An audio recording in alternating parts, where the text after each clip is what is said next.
Tabloid TV host and former Democratic Mayor Jerry Springer joins me with his take on the dysfunction in politics today. Plus, former Governor of Florida Charlie Crist on losing faith with the Republican Party and looking for redemption and running again as a Democrat.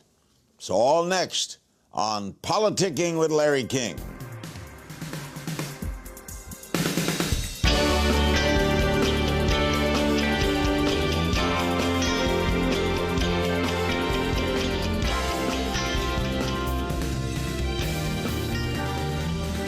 Welcome to Politicking with Larry King. So many people know Jerry Springer just from his infamous and extremely successful talk show. But he also has a bit of history in politics, and he's never been shy about his liberal views. Thanks for doing this, Jerry. Some may suggest that the current condition in Congress is similar to your show, a dysfunctional family. The only difference. Can you draw the comparison? The only difference between the people in Congress and the people on my show is the people in Congress have more teeth. But other than that, I can't tell the difference. Why? What's happening? Here's what I think is a part of it is structural. Part of it has nothing to do with the quality of the people, but it has more to do with the structure. The system 95% of Americans today live in a district which is either overwhelmingly Republican or overwhelmingly Democrat. Right. As such, virtually no member of Congress has to worry about being reelected in the general election. Their careers are purely dependent on winning the primary because they know if they win the primary, they win the general because their party controls the district. So therefore, and the people who vote in primaries tend to be more extreme. They're more activists. So on the Republican side, they're more conservative. In the Democratic primaries, they're more liberal. The result is that we have a Congress that each member has to play to the base. But wasn't it always that way? Well, it gets worse and worse because of gerrymandering. Every 10 years, according to the census, you have to redraw the lines. So it was inevitable that at some point, with more and more gerrymandering, drawing these lines, districts would become even. It used to not be that everyone lived in a mostly Republican or Democratic area, but because we keep changing the lines, that's what has happened. So now, if you're a Republican, you can't have your picture taken with President Obama. It'll screw you up in the next primary. So therefore, they don't even talk to each other anymore. They don't socialize with each other. No one wants to compromise because they'll lose the next primary. Which is why the Republicans lead and control the House, but the Democrats win the national election. Yes. Because of the way it's set up. Right, because there it doesn't matter. Exactly. Yeah. So where Obama can be unpopular and win another election just on the way the system sets up. Exactly. Should we change the system? Well, there should be a better way to draw congressional lines. Absolutely. And the problem is, in order to change the system, you would have to have Congress vote for it. Well, congressmen women aren't going to vote to change a system whereby they're currently getting elected. That's the problem with reform. The people who have to pass the reform are the people that are in power because there's no reform. Exactly. You recently said that you thought that President Obama was hated. I think there's some people who hate. It's a tough word. Roosevelt, I know, was hated in many circles. No, you think it's racial? I think for some people it is. You know, we can't be naive. There are people that just can't ever accept the fact that we have an African-American president. Obama said he's sure some people dislike him because he's black. Yeah, and then I don't think anyone really disagrees. I'm not saying overwhelming number of people. So then why is he hated? It's not rational. And I think it is because of that race, because they just don't think he belongs. I mean, just think about it.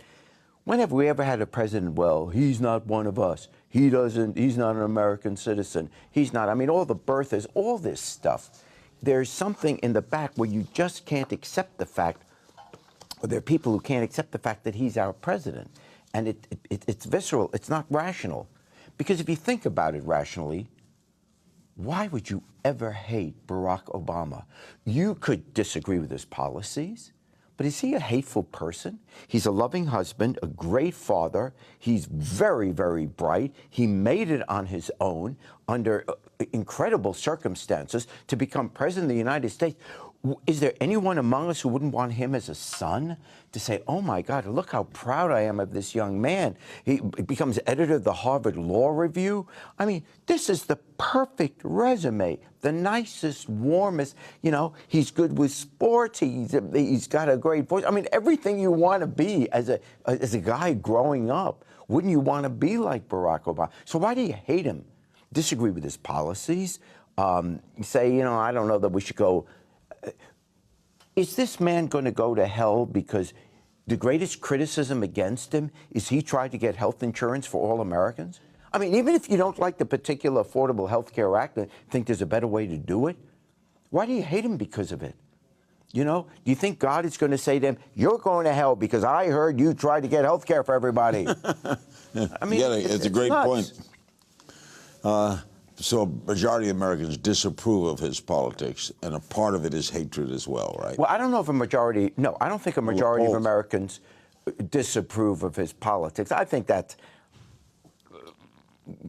believe me, if there was another election, he'd win again, okay? So that always happened. It happened in the first term. Oh, everyone, and then he goes ahead and wins again. So that's a week-to-week poll. The truth of the matter is, number one, most Americans like the president. And most Americans would probably, because, see, here's the thing. We love to give conservative speeches because somehow that makes us think we're more adult, we're more responsible. But the truth is, liberals always win in the end. The country ultimately, inevitably becomes more liberal. We're far more liberal than we were 10 years ago, 20 years ago, 50 years ago. So in the end, conservatives will always fight efforts at becoming more liberal, but in the end, they lose, and then they adopt it. For example, every Republican voted against Social Security. Every Republican. Yes, exactly. The conservatives fought us on Social Security. They fought civil rights. They fought equal rights for women. They fought against decent working, organized labor. Medicare. Medicare, everything. But eventually, and they fought against gay rights. Gay marriage. Who would have thought 10 years ago that gay marriage would be legal in America? It's on the way. And yeah. It's inevitable. So you can say you're a conservative, you can say you're a right-winger, but your kids are going to grow up and the next generation is going to be more liberal, and that's a reality. More with TV host Jerry Springer when we come back. Stay with us. Fox News is the #1 cable news channel. Yes. Yet it doesn't elect people. Right. So what is its clout? Or is it, Well, it's only preaching to the choir? It preaches to the choir. And credit to Roger Ailes, he found a perfect business model. He says, cable news, which is never going to have the audience that, Yeah, because, we say the #1 cable station, but what? 3% of America watches. So 97% of America is not watching Fox News. So it's not like they're a great powerhouse. They're a great powerhouse within the cable community, no question about that. But most people don't watch cable news, so it becomes irrelevant to the public discussion.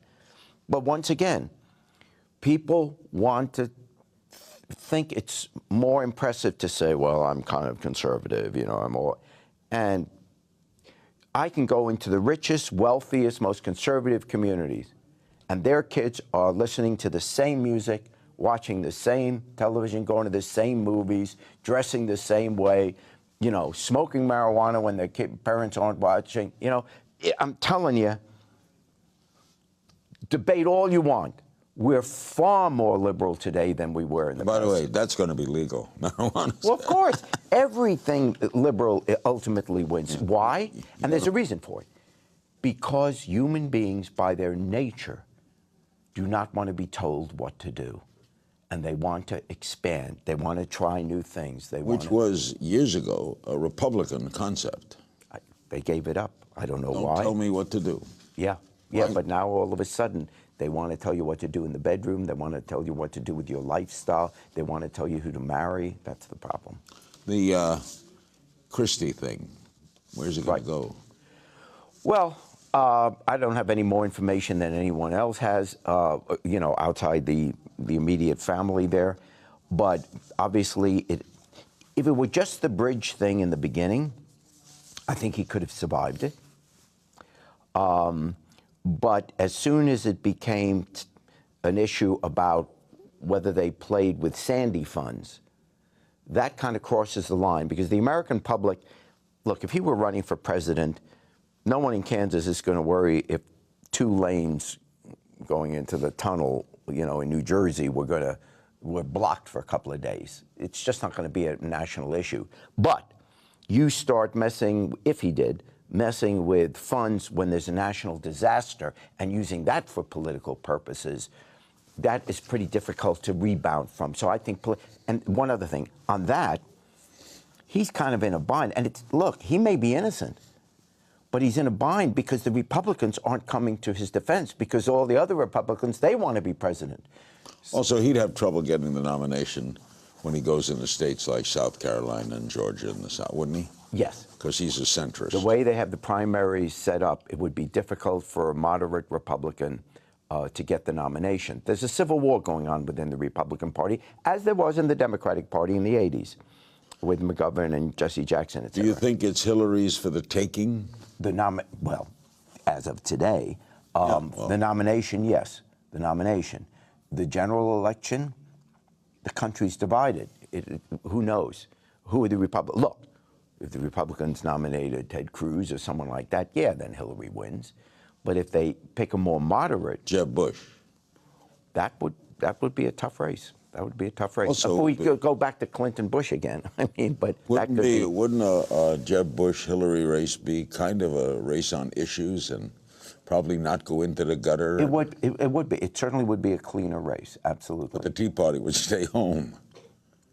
Or nominate an independent. They would be an independent. Yeah, and they'd be a third-party candidate. I think that's probably right. I think that's probably right. I would think, as of today, Hillary's the next president. But, you know, we've both seen it in our lifetime. Today, yeah. All we have is today. You have no idea. Tell me about Tabloid. That's a show on the Investigation Discovery Channel, one of the Discovery Channel network, part of the Discovery Network. It's a crime show, a weekly crime show, where once a week we take a crime that was a major headline over the last 20, 30 years, and it's an hour show, and we look at the whole background of the story. Because normally with the headlines, you get just that, the headline and a few sentences, and then they're off to the next story. This is reenacting this crime, what new information is there, and what has happened to these people since. Yeah, and it's really... When does it start? Well, it's been on for 3 weeks now, and it's been the top-rated station. Yeah, it's on ID channel, Thursday nights at 10, 9 Central. You've got a viewer. Many thanks to Jerry for joining me. Don't forget to check out his new show, Tabloid, on the Investigation Discovery Channel, Thursdays at 10 Eastern, 9 Central, as he just said, getting 2 plugs in. Politicking continues after this.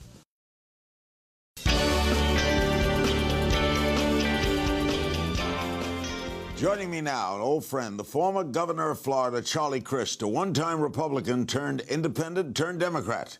His new book, The Party's Over, How the Extreme Right Hijacked the GOP and I Became a Democrat, slams the Republicans and offers what he calls a hopeful alternative to today's bitter extremes. He joins me from Orlando. Good having you with us, Charlie.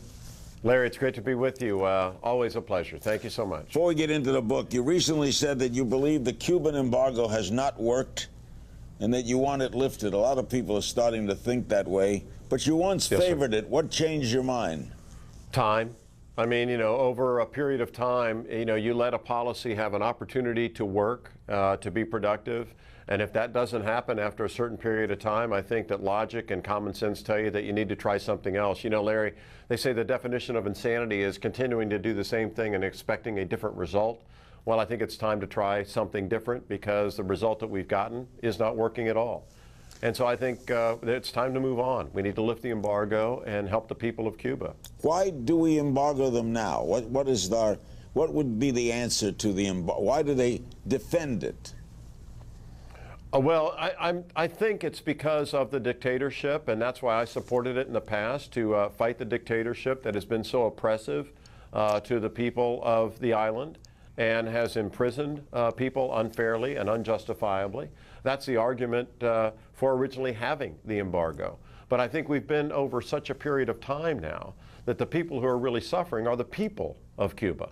And so that's one reason I think that we ought to lift it. Number two, we have shown that, in fact, in other parts of the world where we have been constructively engaged, like Eastern Europe, that things can change. And so I think it's very important that because of the people and trying to have them not have to suffer anymore, Larry, that constructive engagement is the kind of thing that can bring a brighter future to the people of the island.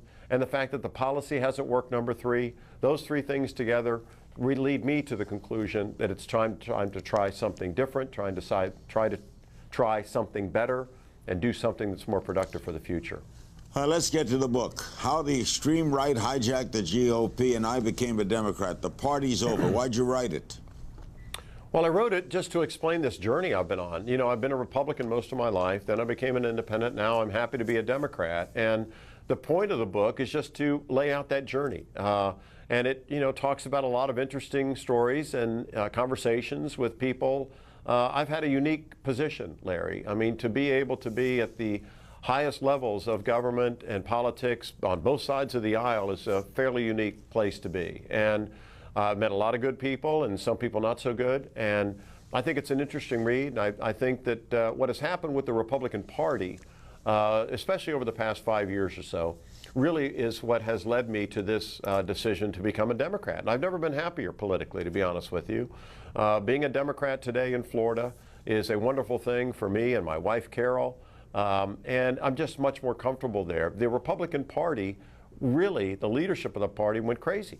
I mean, you know, they are described now as anti-women, anti-immigrant, anti-minority, anti-education, anti-gay couples, anti-environment. I mean, the list goes on. And I've never seen anything like it. And I know there are plenty of good Republicans still out there. My mom and dad still happen to be. But the leadership of the party is the Just Say No group. You know, whenever the president wants to do something, unfortunately, the party just wants to stop it. Why? And it's almost illogical. Why were you a Republican? Because I was raised that way. I mean, it's kind of the same reason I'm a Methodist, Larry. And I talk about this in the book that, you know, so many people in our country really are led, at least, you know, out of their youth into their young adulthood, to a political party, to a religion. And that's kind of how it was for me. Mom and dad were Republicans, so I was a Republican.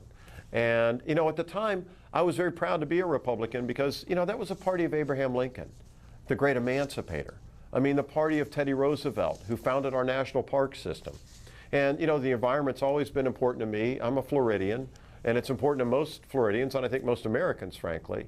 But the notion of Abraham Lincoln and the things that he said and stood for, fairness, fundamental fairness for all people, regardless of race, creed, or what have you, that was very attractive to me because my mother and father, Charlie and Nancy, raised my three sisters and me to try to be decent to other people, to do unto others, to be compassionate, to be caring. And when the Republican Party, at least the leadership of it, started to go into a direction that didn't seem to reflect those values, if I was going to be true to my core and my own values, I couldn't stay. And so I'm very happy to be a Democrat. You couldn't work from within and try to change it? Well, I tried for a while, but it was getting nowhere and it was getting worse. To be perfectly honest with you. And, you know, the more I saw it, the more Carol and I witnessed it, you know, during my campaign in 2010 for the Senate, it became so apparent to me that the leadership of the party and the real strong activists in the party were just out of touch. And, you know, Jack Kemp's one of my favorite political figures in our country, an old quarterback too, like me. I knew him well. And he was a great Republican, great guy. And he used to talk about the Republican Party needed to be a big tent. What we've seen today is the Republican Party has become a pup tent. And it's sad. It's sad. But I'm an optimist and I'm a happy warrior. And I look forward to my campaign for governor here in Florida this year. And glad that you'll be in Florida in a few days. How's that campaign going, by the way? How many, in the Democratic primaries, my history in Florida, about 80 guys run. Well, there's only two right now. and it's going very well. Very pleased with how the campaign's gone. We've raised more money than any Democratic candidate for governor has at this point in time in the history of Florida, and that's going back to 1845. We've been ahead in every poll that's been done over the past year. I don't know if that's ever happened before. Maybe it has, but not in recent history, certainly. So the answer is it's going incredibly well. I think we have a great shot to win. The people need somebody in the governor's office that cares about them. And I think the issues we'll focus on will be ethics, number one, education, the economy, and the environment. And I'm excited about the race. I look forward to it. More with Governor Christ after this.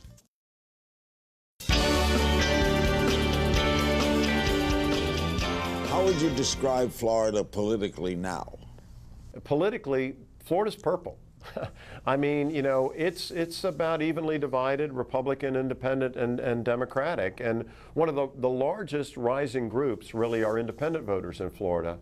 But having said that, when you compare the two parties, the Republicans and the Democrats, there's about a 500,000 advantage to Democrats in Florida over the Republican Party. So it's a more Democratic party, although that Democratic majority has had a hard time getting through. I mean, we have a Republican governor, a Republican House, Republican Senate, Republican congressional delegation, Republican cabinet. But things are changing in Florida, and they're changing rapidly. We continue to have a huge influx of people, Larry. We're the third, almost the third largest state in the country, have been the fourth for a while, about to surpass New York to be the third largest state in the country, with California first, then Texas, soon to be Florida. And a lot of our new immigrants and our new residents are Democrats, and that continues to grow. You, on the gay marriage situation in Florida, you supported overturning the gay marriage ban, although you initially support. Where do you stand on gay marriage? I support it, and I like the president. I've supported civil unions for a long time, Larry, and I saw the president do his interview with Robin Roberts a couple of springs ago.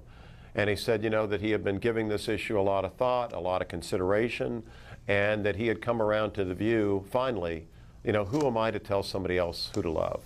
Or frankly, for that matter, who to marry? And I feel the same way. You know, it's not my place as a fellow human being to tell other people who they should love or marry. And my goodness, even the Pope not long ago said, who am I to judge on this issue? So I think we're entering an age of great enlightenment. I'm excited about that. I'm happy about it. You know, we're all God's children, so let's treat each other that way. What are your comments on the former fundraiser and convicted Ponzi scheme operator Scott Rothstein testimony? He said that judicial nominations were up for sale when you were governor. Yeah, well, he's wrong. He's a liar. He's in jail for 50 years for being a liar, and that's that. Period. Period. Yeah. Pretty much. What do you make of the Completely. problems your compatriot Governor Christie is facing? Well, we don't know yet. You know, I used to be Attorney General, so I'm not quick to judge. We don't know what all the facts are. It doesn't look good, I can tell you that. And, you know, the bridge closings or whatever may have happened, that's not a good thing. And if he knew about it, it's terrible. You know, to be oppressive toward other people for a political reason or for any reason is not a good thing. And so I hope it isn't true. But I'm the kind of person who feels that you have to have all the facts in before you make a judgment or reach a conclusion. And so soon enough we'll know what all those are. They got about 50 investigations going. Time will tell. You admired former Governor Jeb Bush, did you not? I still do. Yes, sir. That's right. If he were running against Hillary and you were governor of Florida, who would you support? Well, if I win, I'm going to be a Democrat. I think that Jeb would make a good president. I think Hillary would make a great president. So? So there you have it. Her. Well, you'd support Hillary? Yes, correct. As a Democrat? I like great better than good as a Democrat. Yeah, as an American, as a Floridian. How did the Tea Party happen? That's a great question. I think a combination of things, Larry. I think, number one, I think it was economically driven. The economy was going into the tank. And as we know historically, when you have a challenging economy, it allows for new and sometimes odd ideas to enter people's thought process. And I think that was a big component of it. Another thing that may have added to it, and it's sad to say this, but I'm going to say it, we had just elected our first African-American president. And sadly, I think that there is an element that's out there that is not happy about that. And so I think those two things kind of, maybe with some other passions or concerns, may have brought about the Tea Party movement. That's what I think probably happened. Now, where does Obamacare stand in Florida? Well, it's not in a good place because we have a governor that's trying to thwart it at every turn. Unlike the governor of Kentucky, Governor Beshear, who's doing a great job. They have great navigators. They're moving forward on it. They're being very productive. People are signing up in rapid succession. Here in Florida, Rick Scott is standing in the way of it. There are no navigators. They're not helping it. They're not assisting it. But his entire career, Larry, you probably know this, has been based on health care and making big money off of health care. In fact, he was the head of a firm, HCA Columbia, that ended up having to pay the largest fine for fraud in the history of the United States of America at the time. $1.7 billion fine for what they call upcoding. And upcoding is kind of a fancy word for charging too much. I used to be the Attorney General. We would have called it theft. And that's what it is. And that's bad. It's just a bad thing. Why, it puzzled me and many others, why as a civilized country did it take so long for us to have any kind of a national health care plan? Well, there's a lot of strong forces, that wanted that not to happen and wanted to continue to profit from it. We all know about that. I mean, health care is incredibly expensive, and what the president has fought for, affordable health care, has been a difficult task. This is the only president that's ever gotten it done, and other fine presidents have tried to do it in the past, President Clinton among them. But President Obama got it passed. It was certified by the United States Supreme Court. This is where we are. It has taken a long time, but my hat's off to this administration for achieving it. Now, whenever you do something big, it's not easy, and it takes time to get it all right and get the kinks out. But I'm confident that they will, and I'm happy for the people of Florida and America that this has finally come to pass. Charlie, the best of luck. Thanks for joining us. Thank you, Larry. Always a pleasure to be with you. Hope to see you in Florida soon. Me too. Charlie Crist, the book, The Party's Over, How the Extreme Right Hijacked the GOP and I Became a Democrat. Thank my guests for today. Don't forget, I want to hear from you. Join the conversation on my Facebook page and share your thoughts on Twitter by tweeting me at King's Things and using the politicking hashtag. That's all for this week's Politicking.